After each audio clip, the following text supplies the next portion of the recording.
سورۃ التحریم مدنی سورت ہے. بسم اللہ الرحمن الرحیم. یا ایھا النبی لم تحرم ما احل اللہ لک تبتغی مرضات ازواجک واللہ غفور الرحیم. اے نبی، تم کیوں اس چیز کو حرام کرتے ہو جو اللہ نے تمہارے لیے حلال کی ہے؟ کیا تم اپنی بیویوں کی خوشیاں چاہتے ہو؟ اشارہ ہے اس شہد کی طرف جس کو نہ پینے کی قسم آپ نے کھا لی تھی جب کچھ ازواج نے ایک بات بنائی تھی کہ اس میں سے ایک اسمیل آتی ہے، یعنی آپ کے پینے کے بعد، تو آپ نے اپنی بیویوں کی خوشنودی کے لیے اس کو پینا چھوڑ دیا تھا. حالانکہ آپ شرعی طور پر اس کو حرام نہیں قرار دے رہے تھے، لیکن چونکہ آپ ایک رول ماڈل تھے، کسی بھی چیز کا ناپسند کرنا لوگوں کے لیے اس کو ناپسندیدہ قرار دے دیتا.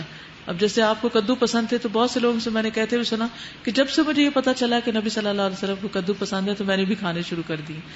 تو یہ ایک حقیقت ہے کہ آپ صلی اللہ علیہ وسلم جس چیز کو پسند کرتے ہیں وہی ہماری پسند بھی ہے، کیونکہ ہمیں آپ سے محبت ہے. تو یہاں پر آپ نے جب ایک چیز اپنے لیے ناپسند کی اور اندیشہ یہ ہوا کہیں امت اس کو اپنے لیے حرام نہ قرار دے، تو اللہ تعالیٰ نے آیت اتاری اور ویسے بھی بتا دیا کہ حلال اور حرام کا اختیار اللہ ہی کے پاس ہے. نبی صلی اللہ علیہ وسلم اپنے پاس سے کسی چیز کو حرام نہیں قرار دیتے. واللہ غفور الرحیم، اور اللہ غفور الرحیم ہے.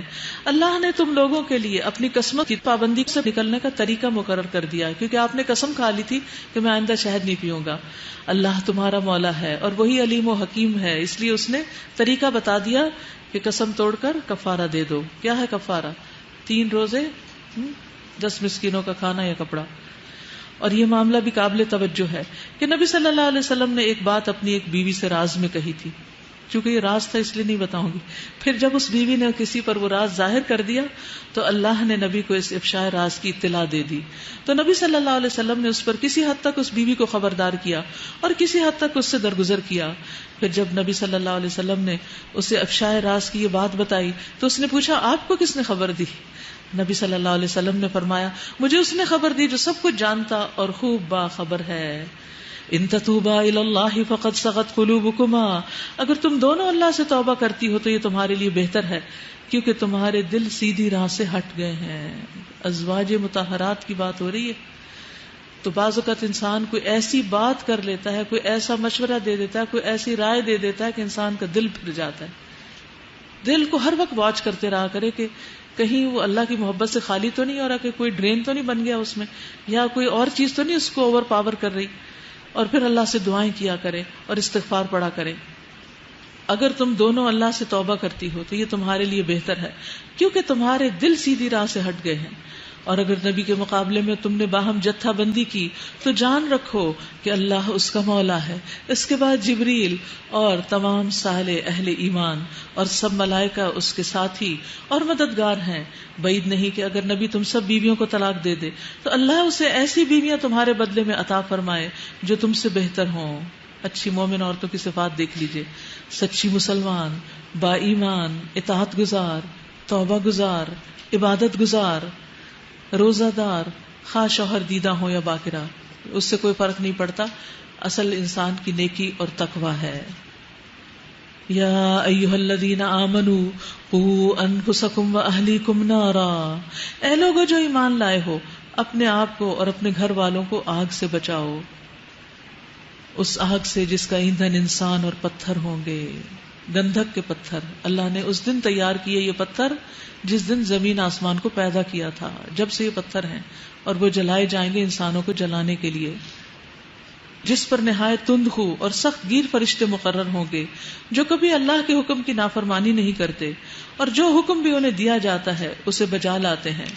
اس وقت کہا جائے گا اے کافرو آج معذرتیں پیش نہ کرو، تمہیں تو ویسا ہی بدلہ دیا جا رہا ہے جیسے تم عمل کرتے تھے. تو یہ کون لوگ ہوں گے جو ایمان والوں میں سے آگ کا ایندھن ہوں گے؟ یہ کفار کی بات نہیں ہو رہی، یہ ایمان والوں کی ہو رہی ہے جو ایمان کا دعویٰ کرتے ہیں. حدیث میں آتا ہے رسول اللہ صلی اللہ علیہ وسلم نے فرمایا دین غالب ہو جائے گا یہاں تک کہ سمندروں کے پار پھیل جائے گا، دور دور تک چرچا ہو جائے گا، یہاں تک کہ گھوڑوں کو اللہ کی راہ میں مصروف کر دیا جائے گا. پھر کچھ لوگ ایسے آئیں گے جو قرآن پڑھیں گے، جب وہ پڑھ لیں گے تو کہیں گے قد قرأنا القرآن فمن اقرأ منا، ہم نے قرآن پڑھ لیا ہے، کون ہے جو ہم سے زیادہ پڑھنا جانتا ہو. یعنی انہیں اپنے پڑھنے پر بڑا فخر ہوگا. من عالم منا، کون ہے ہم سے زیادہ جاننے والا؟ پھر نبی صلی اللہ علیہ وسلم نے اپنے صحابہ کی طرف توجہ کی اور فرمایا کیا تم ان لوگوں میں کوئی خیر دیکھتے ہو جو اس طرح کی ڈینگے مارے اور اس طرح کے اپنے علم کا تکبر کریں؟ انہوں نے کہا نہیں. آپ نے فرمایا پس وہ تم میں سے ہوں گے، وہ اس امت سے ہوں گے اور وہ آگ کا ایندھن ہوں گے. تو ہم سب قرآن پڑھنے اور پڑھانے والوں کو اس بات سے بہت ڈرنا چاہیے کہ قرآن پڑھ کر سیلف پائٹی اور تقوی کا کوئی ایسا اپنے اندر زوم آ جائے کہ ہم دوسروں کو جانتے ہیں اور ہر وقت ہر ایک پہ انگلی اٹھا لیں، یہ بھی فلاں آیت کی روح سے غلط ہے اور وہ فلاں آیت کی روح سے غلط ہے. ٹھیک ہے، جو غلط ہیں پہلے ان کی غلطی بتائی تو جائے. صرف تنقید کرنا اور ججمنٹل ہونا پسندیدہ نہیں، اور کبھی اس بات پر فخر نہ کریں کہ میں بہت جانتی ہوں یا میں سب سے زیادہ جانتی ہوں. یہ انتہائی نقصان دہ چیز ہے. یا ایھا الذین کفروا لا تعتذروا اليوم انما تجزون ما کنتم تعملون. کہا جائے گا کہ اے کافرو، آج معذرتیں پیش نہ کرو، تمہیں ویسا ہی بدلہ دیا جا رہا ہے جیسے تم عمل کر رہے تھے. یا ایھا الذین آمنوا توبوا الی اللہ توبۃ نصوحا. اے لوگو جو ایمان لائے ہو، اللہ سے توبہ کرو، خالص توبہ.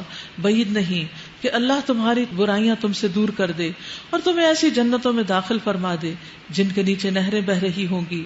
یہ وہ دن ہوگا جب اللہ اپنے نبی کو اور ان لوگوں کو جو اس کے ساتھ ایمان لائے ہیں رسوا نہ کرے گا.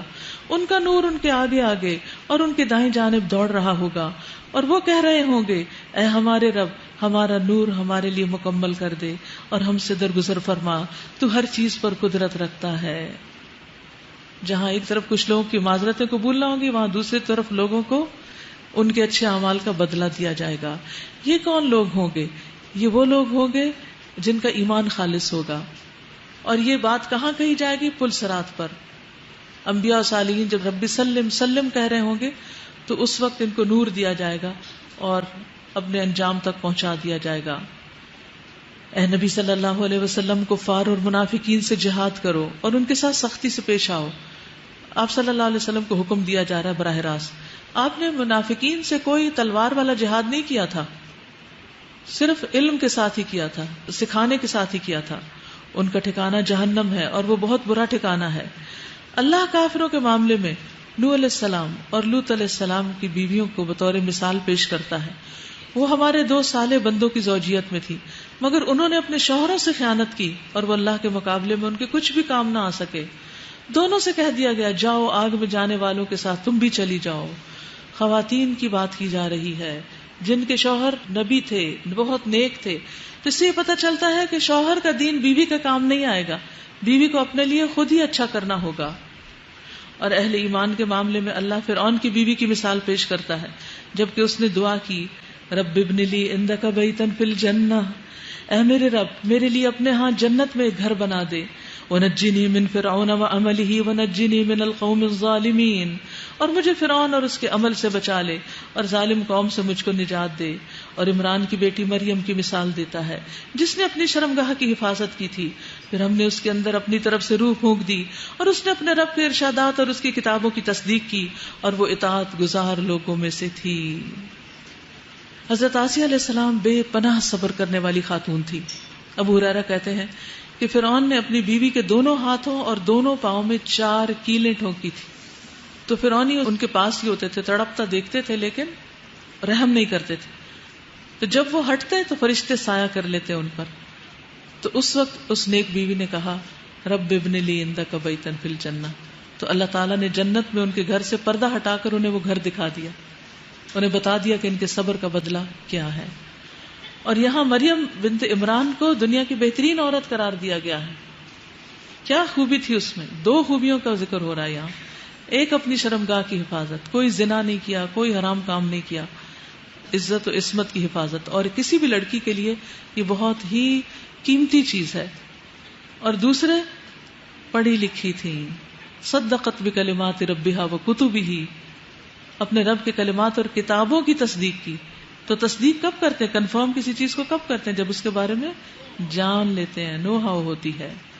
وَكَانَتْ مِنَ الْقَانِتِينَ، اور وہ بہت فرما بردار تھی، ہمیشہ اللہ کی اطاعت گزار رہتی.